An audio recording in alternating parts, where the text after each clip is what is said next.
بسم الله الرحمن الرحيم. النهاردة إن شاء الله هشرح مثال على الفايل وإزاي أتعامل مع الفايل. طبعا التطبيق هيكون على الفيجوال ستوديو 2010 عن الفيجوال سي بلس بلس. هنعرف مع بعض إزاي أقدر أعمل برنامج بسيط الفايل يخرج حاجة للفايل وياخد حاجة من الفايل بكل بساطة. إزاي لو برنامج زي ده جالي في الامتحان أقدر أتعامل معاه، وإيه الخطوات اللي بعملها في البداية، خطوات ثابتة في أي برنامج خاص بالفايل. اول خطوه خلينا الاول نفتح طبعا فايل ونيو بروجكت. بيظهر لي الشاشه الجميله دي، بختار ويندوز 32 كونسول ابلكيشن وهسميه، وليكن انا هسميه فايل. هقول له اوكي. هيفتح لي الشاشه دي، هقول له نيكست. هختار empty project، هعلم على empty project لان انا عايز المشروع بتاعي او البروجكت بتاعي يكون فاضي. انا اللي هحط جواه ملف السي بلس بلس، مش عايزه يكون جواه ملفات تانية زي الهيدر وخلافه يعني. هعلم على empty project واقول له finish. هيفتح لي بالشكل ده. هاجي هنا كده على اليمين وهدوس كليك يمين على سورس فايل وهقول له اد وهقول له نيو ايتم.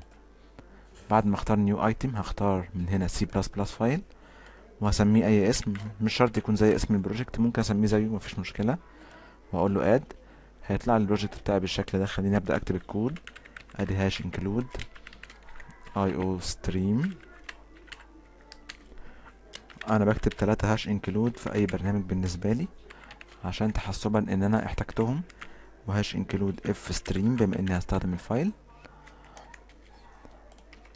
وهاش include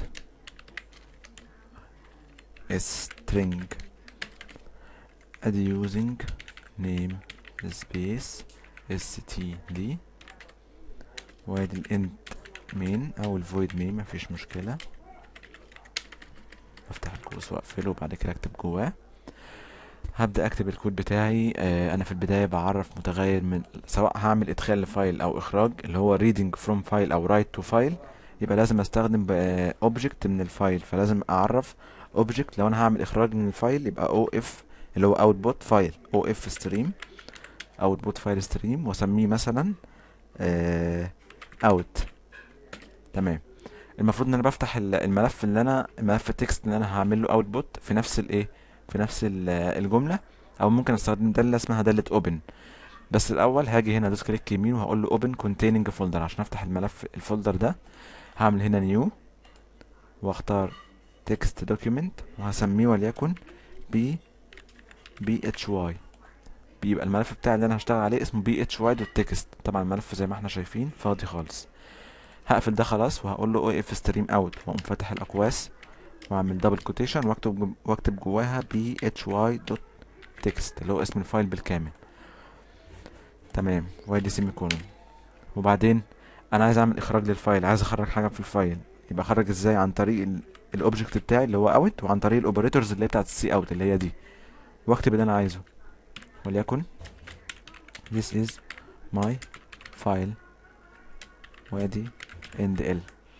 بعد ما اخلص الشغل بتاعي في الفايل كله، ملحوظه مهمه جدا، لازم اعمل out دوت كلوز. لازم اعمل اغلاق للفايل عشان خاطر ما يحصلش معايا اي مشاكل في الفايل بتاعي، لان لو البرنامج بتاعي حصل له ران ايرور او اي مشكله هيأثر على الفايل التكست. فلازم بعد ما اخلص الشغل بتاعي على الفايل، اخر خطوه خالص اقفله عن طريق اوت او عن طريق الاوبجكت اللي انا عامله منه دوت كلوز. دالة كلوز بتقفل الفايل. خليني اعمل رن للبرنامج ده. الاول طبعا هكتب سيستم بوز، كلمه طبعا جوه الدبل كوتيشن بوز، سيستم بوز. تمام. اقدر اعمل دلوقتي رن واشوف البرنامج. طبعا البرنامج على الكونسول مش هيجيب لي حاجه لان هو البرنامج ما مش بيطلع حاجه على الكونسول، بس المفروض انه يكون كتب لي في الفايل زي ما انا عايز كده. البرنامج عمل رن خلاص. هقفله. هروح على الفايل بتاعي، هفتح الفايل هلاقي this is my file. يبقى فعلا البرنامج قدرت ان انا اطلع حاجه للبرنامج بتاعي. طيب جميل جدا.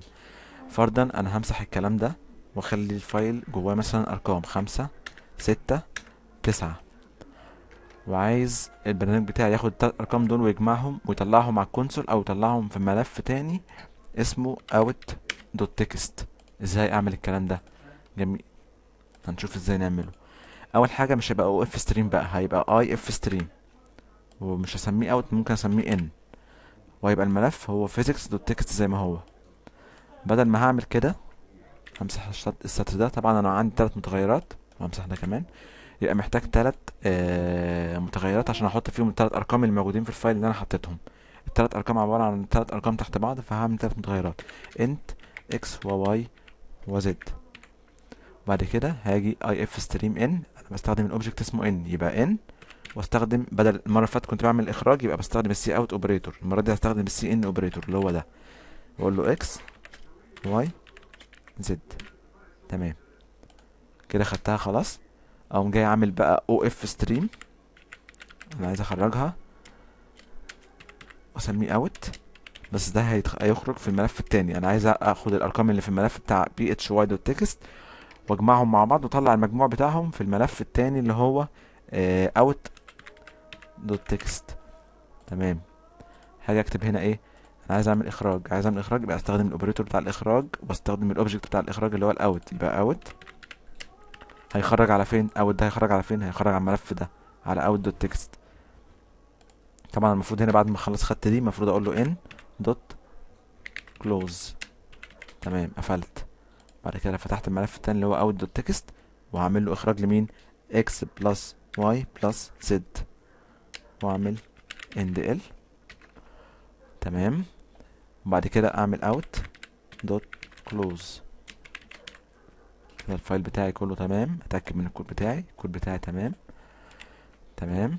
اقدر دلوقتي كمان اخرجها على الكونسول. انا عايز اخرج مجموعة 3 ارقام، سي اوت اكس بلس واي بلس زد اند ال. طيب هو الفايل بتاعي كان جواه ارقام كام اصلا عشان اتاكد؟ 5 و6 و9، يعني مجموعهم 20. طيب خليني اعمل رن كده للبرنامج.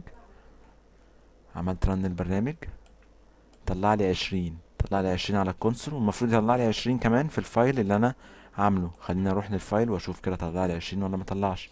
هفتح الملف اوت دوت تكست، فعلا موجود عندي المجموعه بتاعه 3 ارقام. يبقى انا عرفت ازاي اعمل ادخال وازاي اعمل اخراج. تعالوا نشوف ازاي اخرج حاجه من الفايل، اخد حاجه من الفايل بس مش ارقام، جمله. وليكن this is my first program. خليني اقول له سيف واخد الملف ده. خليني خلاص اقفل ده. الملف اسمه اوت دوت تكست اللي جواه الحاجات اللي انا عايز اخرجها. انا هقفل ده بقى خلاص وهمسح ده كمان. انا هاخد من الملف اللي اسمه اوت دوت تكست. انا هعمل ايه، هعمل reading from file. reading from file يبقى هستخدم الاي اف ستريم input file stream، ان انا باخد حاجه من الفايل. خلاص دي مش محتاجها. بعمل ايه بقى، اول حاجه هعرف متغير من نوع كاركتر هيشيل حرف وليكن اسمه كاركتر سي.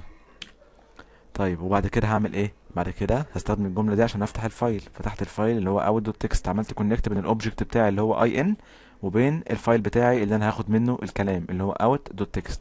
طيب وبعدين إيه الخطوه اللي بعدها، عايز اعمل لوب تمشي على كل حرف وتطلعه لي بعدها على الشاشه. يعني تمشي على كل حرف لحد اخر الملف، تاخد الحرف وتطلعه على الكونسول، وتاخد الحرف اللي جنبه وتطلعه على الكونسول، وهكذا حرف جنب حرف جنب حرف، يبقى انا خدت الحروف كلها وطلعتها على الكونسول. اعمل ازاي الكلام ده؟ بكل بساطه هعمل كده، هستخدم الوايل وهقول له وايل اي ان، هقول له لا الاول هقول له نوت اي ان دوت اي او اف، يعني طول ما انت ما وصلتش لنهايه الفايل. اي او اف اللي هي اند اوف فايل، يعني تقول نوت وايل نوت ان دوت اي او اف، يعني طول ما انت ما وصلتش اهي، شايفين النوت ما وصلتش للاند اوف فايل، يعني طول ما انت لسه بتاخد حروف. اعمل ايه بقى، اعمل لي عمليه جيت، بستخدم ده اللي اسمها جيت، بستخدم ان دوت جيت. جيت لمين، جيت للسي، يعني خد لي الحرف كل حرف وخده حطه في السي الكاركتر اللي اسمه سي، وبعد كده اعمل لي سي اوت سي. يبقى في الخطوه دي هياخد الحرف الاولاني مثلا، وبعد كده يقوم مخرجه على الكونسول، وبعد كده ياخد الحرف التاني ويخرجه على الكونسول، وياخد الحرف التالت، وهكذا لحد ما يكمل لي كل الحروف بتاعتي يخرجها لي على الكونسول. يبقى انا نجحت ان انا اخرج كل اللي في الفايل على الايه، على الكونسول بتاعي. لو جيت عملت رن للبرنامج هلاقي البرنامج جايب لي this is my first program، وده بالفعل الكلام اللي كان مكتوب جوه الفايل بتاعي اللي انا عملته.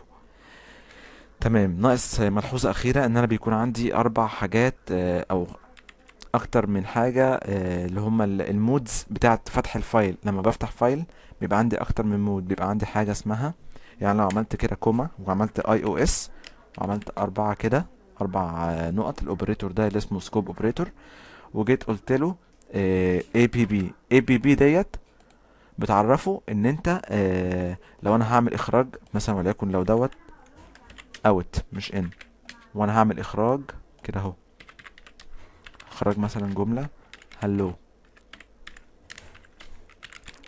الاي او اس اي بي بي ديت معناها اللي هو آه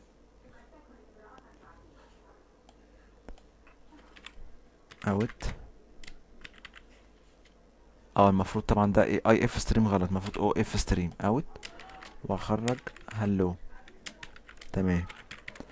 المفروض ان انا لو عايز الملف ما يمسحش لو الملف الاصلي بتاعي موجود فيه حاجه زي ملف اوت دلوقتي موجود جواه الكلام ده، لو انا عايزه ما يمسحش الكلام ده ويكمل عليه ويكتب كلمه هلو يعني بعديه، يبقى انا هستخدم اي او اس اي بي بي اللي هي ابند، اللي هي الحق، يعني عمليه الحاق للكلام اللي انت هتطلعه دلوقتي بالكلام اللي موجود اصلا في الفايل.